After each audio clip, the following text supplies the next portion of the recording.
Oh, hey guys. Today we'll be discussing about the differences between the ACT and the SAT and which one is better for you.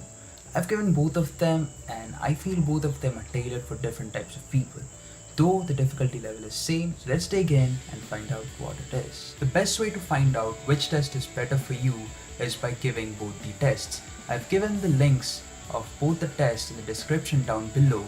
Give both the tests and the higher that you score in whichever test is the test that is meant for you. But it'll take around 8 hours to give both the tests. Instead of doing it for 8 hours, today we'll be using some data from statistics so that you can choose the best test that is tailored for you. Now let's talk about the SAT. The SAT has been the most preferred test for a very long time. But recently, most students have started giving the ACT rather than the SAT. The reason being, students think that the ACT is kind of similar to the curriculum that they have in their schools, while the SAT is sort of an IQ testing test. And even if most students give the ACT, statistics show that most students get a 1600 on the SAT than a 36 on the ACT. If you've got good comprehension skills, if you can break down complex passages into pieces and analyze them, if you've got good interpreting skills, if you're good at reading complex pieces of literature, then the SAT is for you. The SAT focuses more on your comprehension and reading ability rather than your STEM skills. The STEM skills are your mathematical abilities. The math section in the SAT is way more easier than that of the ACT. Reason being, main focus is on English rather than mathematics. So if you've been reading lots of books by various authors, you've been reading since your childhood and have a good command over your grammar, then the SAT is the perfect choice. And even for people who are a bit weak in mathematics, I would prefer the SAT over the ACT.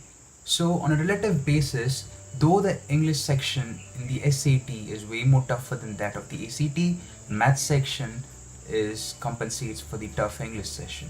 While on the other hand, in case of the ACT, the mathematics session is harder than the mathematics section of the SAT, and in order to compensate it, they have really easy English passages and it focuses more on grammar rather than interpreting complex pieces of literature. So a good command over the rules of grammar will help you score a 36 or a 35 on the ACT. You do not need to read big books if you haven't been reading since your childhood and have good mathematical and STEM skills, then I would prefer the ACT over the SAT. The ACT also has an additional science section which counterintuitively isn't science at all. It just checks your comprehension ability, and a basic knowledge of science up to 8th grade might be helpful. And do remember, the science passages, there are a lot of irrelevant details given, and you need to screen those unnecessary details and focus only on the relevant details in order to answer the questions effectively utilizing the time. And moreover, in the science section, if you are good at analyzing graphs, then I would recommend the ACT because the science section is like almost 50% analyzation of graphs.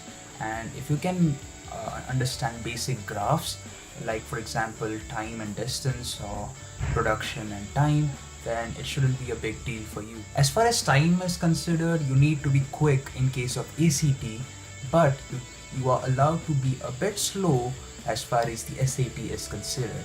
So if you're a bad time manager, then go for the SAT, but if you can manage your time well, then go for the ACT. So let's sum it up. If you have good mathematical skills and if you have an analytical brain, then go for the ACT. While if you have good comprehension ability and have been reading since childhood and you have got a good vocabulary but are a bit weak in mathematics, then go for the SAT. That's my review and these are the statistics. I hope you enjoyed. Do remember to like, comment or question anything, and you may even email me on my personal email and I'll try to reach back to you as soon as possible. That's it from my side. Thank you for watching.